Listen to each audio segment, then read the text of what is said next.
Hi people, it's me again. I haven't had my hair cut yet because I went into there and there was no appointments, but the woman was like, "Oh, I can cut your hair for free." She's uh she's basically sort of just got into hairdressing, so I'm a bit apprehensive, but it was free. I suppose I don't know. It's a bit weird. But I'll give it a go and see what happens. If she screws it up, I've got a black candle with her name on it. It's fine. No, I'm joking. Totally joking. Following my previous story, while I'm on the subject, I might as well explain a little bit about the Fae. Just really little. I'm not going to go into things too much, but I am going to talk about them and how you can work with them, and just some little bits of advice when working with the Fae.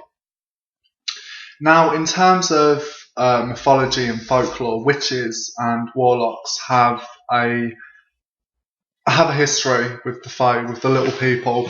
First off, I call them the little people because they don't like being called fairies. They get quite pissy. So I just refer to them as the little people. But yeah, witches and warlocks have a lot of history with fairies. In the witch trials, a lot of it mentions how witches got taught various secrets from the little people, and how the little people took them down to the underworld, to the fairy kingdom, to teach them various skills, magic, to grant them special powers. Elizabeth Gowdy, she met the Queen of Elfame, or Elfame, as some of you may say it. And there's a whole lot of history to it. Elizabeth Gowdy met Nick Nevin in Elfame, basically, and Nick Nevin, the Queen of the Unseelie Court, taught her how to perform various magic and taught her the art of witchcraft, as Nick Nevin is the Queen of Witches as well as the Unseelie Court. She's very, very powerful. She's Scottish as well. She's a very, very powerful entity to work with. I've worked with her. So yeah, basically just a little start off to explain it. Contrary to popular belief, they are not all light and fluffy bunny. Some of them may be. Some of them take a liking to people, like house fairies. Fairies that come in and help around the house. Counterparts, various fairy counterparts. But just going to explain a little bit about them. First of all, a lot of people get very confused with them because, as I said before, they are not human. They do not understand the way in which a person thinks because they are not human. They think they have their own minds. They have their own ways.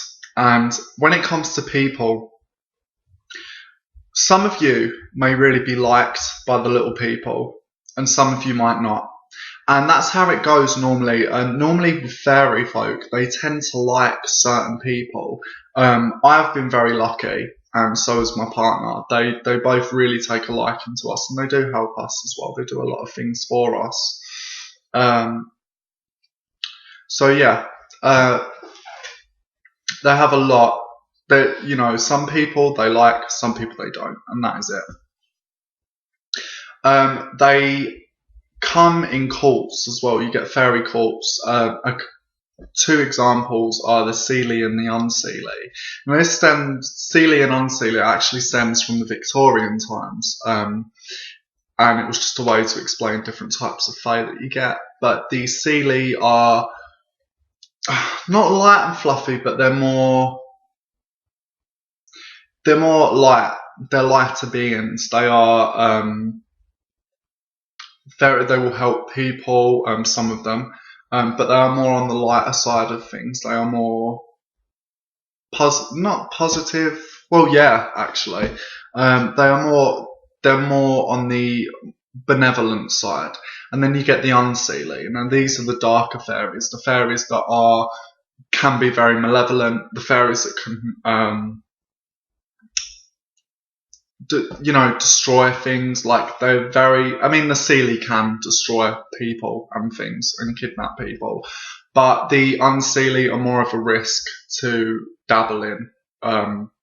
It can be very, very dangerous. I've worked with the Unseelie, and a couple of relatives I know work with the Unseelie too. Now, to start off with, if you do want to work with fairies, you need to know whether or not they actually like you. So I suggest you get a hold of a hagstone. Now, these are a hold stone, and I'll just show you. It's said that when one person looks through the hole, they can see spirits and they can see into the fairy world. Try it for yourself. I don't know. Basically, what I tend to do is, a lot of people say they're for protection, and they are for protection. They work brilliantly. However, hagstones are also for opening up portals, which a lot of people don't know about. But hagstones are particularly opening up fairy portals. Now, the best thing to do is hang this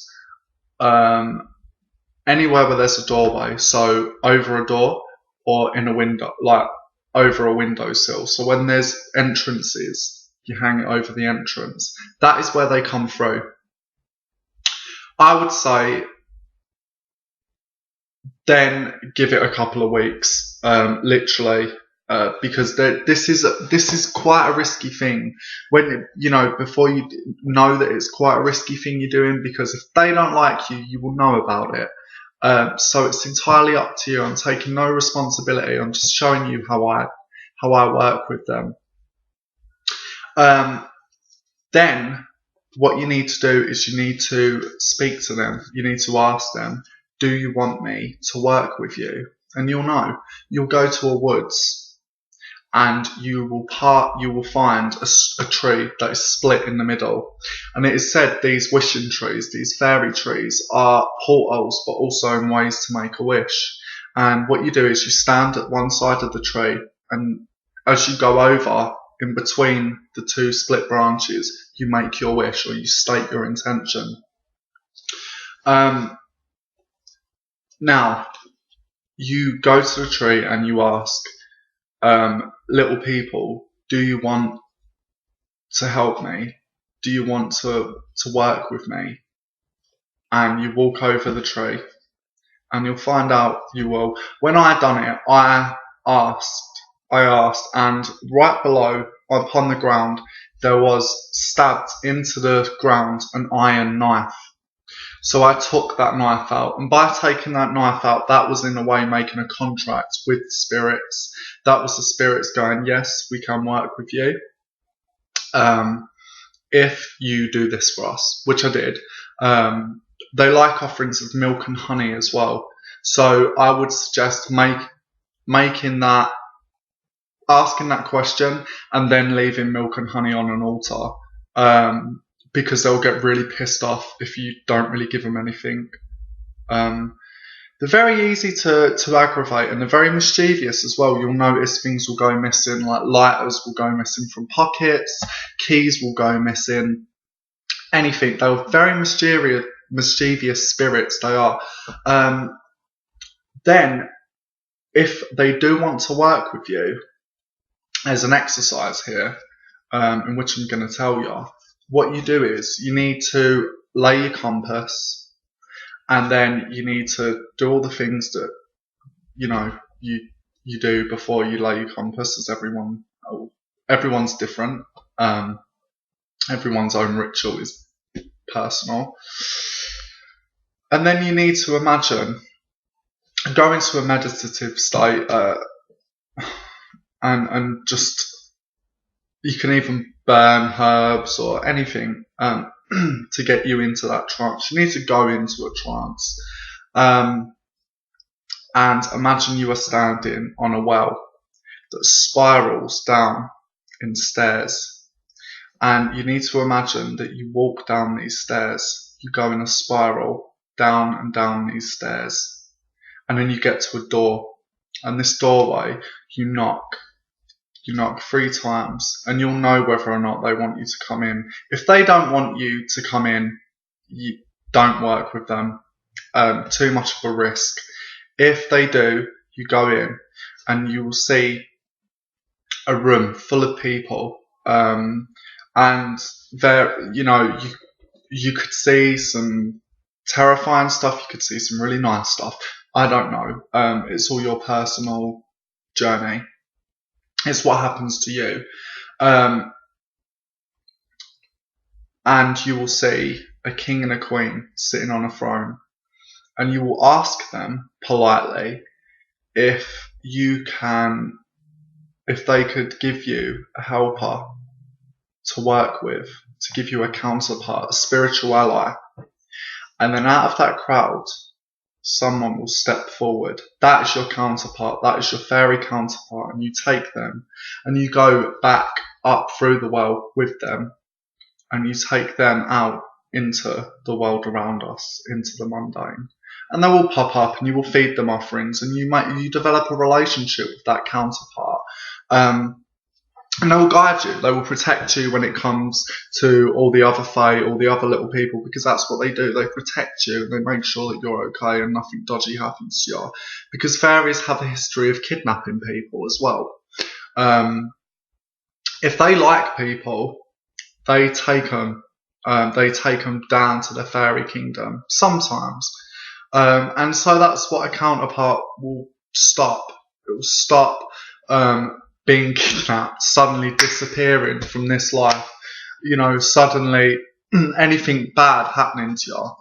But a word of advice: if they don't like you, do not work with them, because they can be very temperamental and are so mischievous as well. The amount of things that go missing, the amount of things that go walkabouts, pardon me, when I'm in this flat is beyond belief. But I keep this hold stone hung up. As well, it's a perfect way for protection as well. It aids in protection. But I thought I'd just explain a little bit more, and just a way in which you can work with them. But know that it can be very potentially dangerous. So it's entirely up to you, but you need to find out whether or not they like you first. You need to find that out, because if they don't like you, do not work with them. Do not bother with them. If you're a witch, guarantee 9 times out of 10 they'll like you, because witches and fairies throughout history have had relationships, and they go hand in hand. The more traditional witch recognises that relationship. Wiccans sort of dismiss it, and they don't. A lot of Wiccans that I know don't tend to work with the fae or nature spirits. So yeah, and make sure you leave them plenty of offerings. They like offerings by the door as well. My cousin gives them offerings by the back door, just a bowl full of milk and honey. And they can like other things as well as that, and you'll know.